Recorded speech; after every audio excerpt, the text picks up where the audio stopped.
because I am a believer in the techniques that you're learning about. I have had shoulder issues for a while. I had a surgery when I was 29 where my shoulder was actually taken out of the socket because it was a chest surgery, so it was pretty extensive.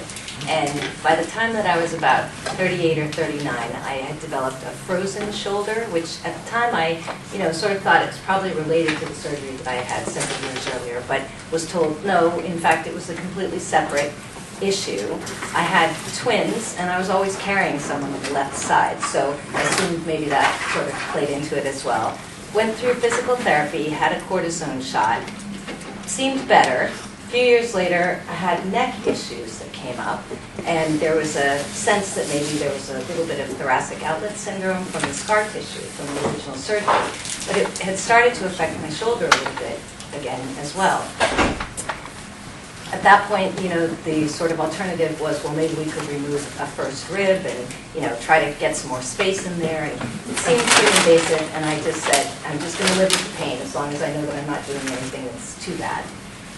And probably about a year and a half ago, I came up with shoulder pain again that was so bad it was radiating all the way down my arm and into my thumb. Couldn't pick anything up, couldn't really use the arm. So I went back to the person who I'd seen for my shoulder the first time, and found out that it was calcific tendonitis. And at that point, went through physical therapy again, had a cortisone shot. It wasn't getting better, and so they were suggesting surgery. That's where I contacted Peter and said, I really don't want to do the surgery because if it's all scar tissue that's related to the original process, it seems to me that that could just make it worse. And so I really want to avoid the surgery. What can I do? He suggested that I come down and see Marilyn. So I came sort of thinking, maybe this is just the second opinion that I need for the surgery. Spent an hour with her, and she was fantastic. She was the first person who kind of put all the pieces together and said, what's happening in your neck and what's happening in your shoulder, everything that you're feeling is probably related to some of the early surgery and the scar tissue that's there. And at that point, she did a release on my neck and shoulder area for me that was the most amazing thing I think I've ever felt, because I hadn't felt that good in years. Not only did I not go on to do the surgery, but since then I've actually been quite good. My arm is moving fine, I have no pain in my shoulder, and certainly if something comes back up again, this would be the first approach that I would seek for help, as opposed to anything surgical or anything like that. So I have had a great success, and I certainly highly recommend anyone who is thinking about having to go through a surgical procedure, at least thinking about this kind of an option first, because it saved me from a surgery that, as I say, I may have to do it in the future, I hope not, but I certainly think that any more scar tissue that's going to be built up in my shoulder and top chest area is probably not the best thing for me long term, because I'll be continuing to deal with it.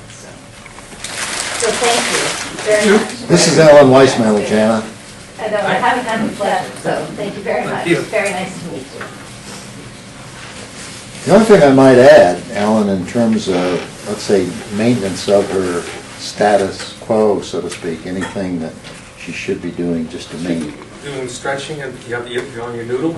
Yes, absolutely. Doing breathing and stuff? Yes. That's fine. Yes. Well, and it was interesting because with the calcific tendonitis, I had started immediately thinking it was frozen shoulder again, going back to all of the stretching that I was doing. And at least at the time, I was told that actually was aggravating it, because it wasn't necessarily, since there was calcium in there now too. But once I saw Marilyn and we kind of got everything realigned where it needed to be, I've been able to do the stretching exercises that I do. I try to keep as active as I can, keep it moving, because I know it's important to keep it moving. But it's been fantastic. So, essentially, what she's saying is Marilyn restored the function, and after restoring the proper function, she's able to do the exercises that she needs to maintain herself. And I just feel that unless you restore the function, you're wasting your time on the exercise. Well, and it's very interesting that you say that, because I think I was feeling like at least the physical therapy that I was going through at another facility wasn't really helping. I mean, it just seemed like I'd get relief in order to get out the door for the next half an hour, but by an hour and a half later, gosh, I was just in so much pain again. And I've never had the shoulder pain radiating all the way down through my arm and my thumb. And it was just, the strangest feeling to me to think that it could all be related. And when I saw Marilyn, and she just even took a look at my shoulders and said, one's here and one's here, and we need to help you out a little bit, it just made such a difference. And, again, as I say, the holistic approach to thinking about what are all the different pieces that have gone on in my case and helping me to get back to a place where I could be active enough again to keep it moving. And in my opinion, the most likely, the key to it was rib. Radial nerve release, and other than doing soft tissue FMT, but those are the three: rib and radial. In the upper, you gotta release the rib. Jana, how many weeks of physical therapy did you have before showed up here? I was probably at 10, and I had just had the cortisone shot, and nothing had helped. I mean, it really was not getting better, to the point that that's why I was... She was very skeptical. I had to do a lot of convincing.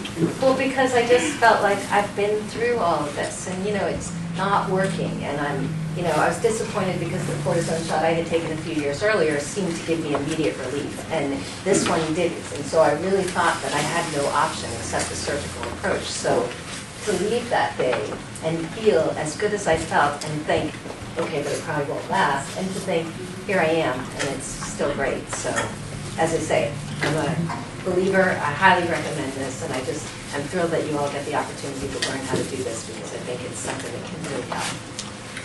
Thank you very much. Thank you. Yeah.